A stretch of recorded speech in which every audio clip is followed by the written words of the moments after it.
dive right into this explainer because let's be real, the first few seconds of your content, that's literally the make or break moment for your channel's growth. If you're putting out content nowadays, you already know how insanely crowded the digital landscape is. Whether you're an entrepreneur posting on LinkedIn, a creator grinding on YouTube, or a brand trying to make a splash on Instagram, you've got this impossibly short window to grab a viewer's attention. When it comes to making an intro that actually retains viewers, we just can't afford to guess or wing it anymore. So today, we're going to break down the science, the structure, and the exact tools you need to hook your audience instantly and keep them watching right up until the very end. The big, kind of scary reality we need to face right out of the gate is this staggering piece of data from Wistia. 20% of viewers will abandon your content in the first 10 seconds. I mean, just let that sink in for a second. Regardless of how long the whole thing is, or how absolutely brilliant your core content might be, if you don't capture them immediately, literally 1/5 of your potential audience is just gone. Boof. And honestly, it actually gets worse. The data shows that another 20 to 40% of people will tune out shortly after that if the pacing drags even a little bit. Today's audiences are scrolling, they're distracted, and they have absolutely no shortage of other shiny things to click on. They aren't going to wait around for context. They're actively hunting for a reason to keep watching. So let's kick things off with Section 1, the first 5 seconds and the anatomy of a hook.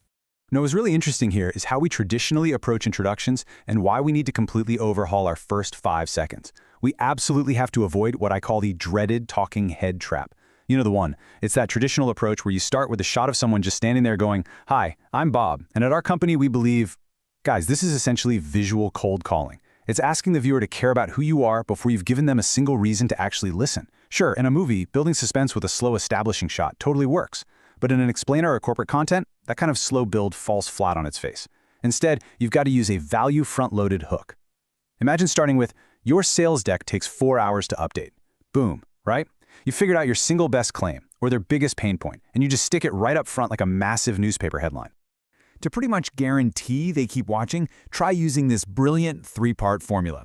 Step 1, hit them with an unexpected visual disruptor.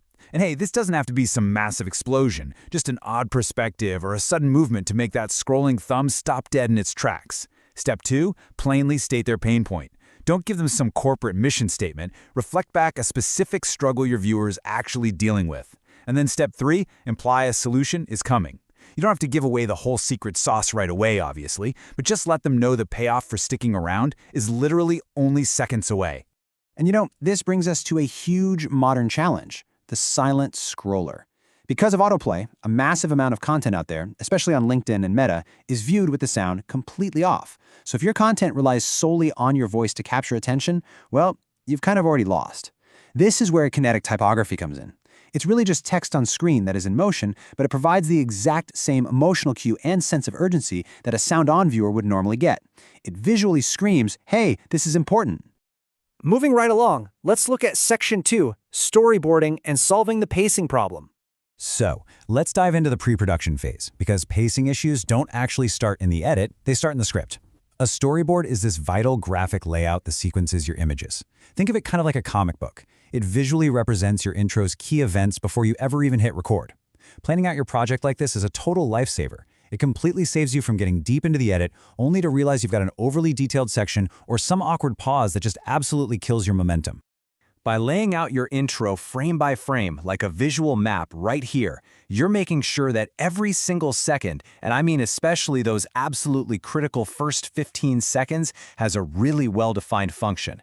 You are mapping the exact visual that's going to accompany your voiceover. This ensures you aren't just capturing random angles and hoping for the best, but actually driving the narrative forward with real purpose. And that brings us to the ultimate test for your storyboard frames. If you are looking at these frames, matching your visuals to your voiceover, and you can't identify the specific purpose of a shot, cut it. Just confidently remove it to speed up the pace. Honestly, this kind of ruthlessness in the planning stage is exactly how you craft an intro that just grabs the viewer and refuses to let go. All right, now we are on to Section 3, Tools for Quick Edits, where speed meets professionalism. So, once you have your master plan, how do you actually execute it without spending weeks on flashy production value? Well, there's a massive distinction between editing choices here. While advanced software like Adobe Premiere is absolutely incredible for complex multi-track broadcast quality work, it also demands that you think in complex layers and timelines. But for the 90% of creators out there posting to social media who just need to get their content out fast, free tools like Adobe Express are a game changer. They let you rapidly point, cut, and auto-caption. You're getting professional quality but completely skipping the steep learning curve, which makes your production workflows so much more sustainable.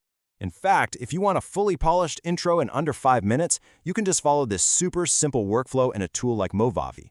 Step 1, just drag and drop a pre-made intro template. Step 2, edit the text to show your channel name or your killer hook. Step 3, keep the built-in motion background so you aren't forced to animate stuff from scratch. And finally, Step 4, drop in a short, punchy audio track. It is truly that simple to get a branded, professional look without completely burning yourself out. But while you're having fun playing with these tools, please keep this absolutely crucial rule in mind. Keep the whole thing to 30 seconds maximum, but really, you should be aiming for a 5 to 10 second punchy intro. Remember, we're not making some epic sweeping movie opening here. The most effective intros establish your brand identity and deliver a really quick punch in just 5 to 10 seconds. If it drags on any longer than that, your viewers are either going to start skipping ahead or worse, they're just going to bounce entirely. Okay, let's dive into Section 4. We're going to do some rapid-fire intro mistakes that new creators make that completely sabotage their retention rates. Right now, I want you to mentally audit your last piece of content. First off, avoid being self-indulgent. We don't need a long vlog montage of you making coffee before you finally get to the point.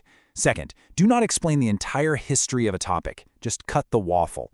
Third, skip that 30-second epic cinematic intro. Nobody wants to sit through a massive spinning 3D rendering of your logo. Next, don't overload your screen with cluttered text and effects. Keep it simple. Also, make sure you aren't mismatching your brand vibes. Like, please don't use aggressive heavy metal music on a gentle travel vlog. And crucially, never, ever fail to match the content to the thumbnail's promise. Your thumbnail sets the expectation, and if those first few seconds don't confirm it, it feels like a bait and switch, and boom, the viewer is gone. Now, there's a technical mistake here that is just completely unforgivable in today's digital landscape, and it's this. Bad audio will absolutely kill your content. Sound design is critical. If you have a harsh, distorted recording, it's basically like nails on a chalkboard for your listeners. Audiences today are completely used to high quality, so if your audio is messed up, you have got to run it through a free enhancer like Adobe Podcast to clean it up. Otherwise, viewers will click away instantly, and it won't matter one bit how beautiful your cinematic lighting is. Finally, let's talk about how you can continuously improve. You need to be analyzing your retention graphs to what we call find the cliff. If you're looking at your analytics and you see a sudden steep drop in viewership at a very specific timestamp, I promise you that is not a coincidence. It means something specific failed right at that exact second. Maybe you shifted topics awkwardly, maybe a B-roll sequence was just way too slow, or maybe the intro dragged. Whatever it was, that timestamp is literally handing you a direct, irrefutable brief on exactly what you need to fix for your very next production. So what does this all mean for you? I want to leave you with a really critical question. Are you wasting your audience's precious time with the boring talking head introduction, or are you actually front-loading the value in those first 5 seconds? Take a hard, honest look at your very next script. Check your storyboard, test your hook, and ask yourself if you are truly earning the viewer's attention before you even introduce yourself. Master those first few seconds, and for sure, you'll master your channel's growth. Thank you so much for hanging out with me on this explainer, and I'll catch you on the next one.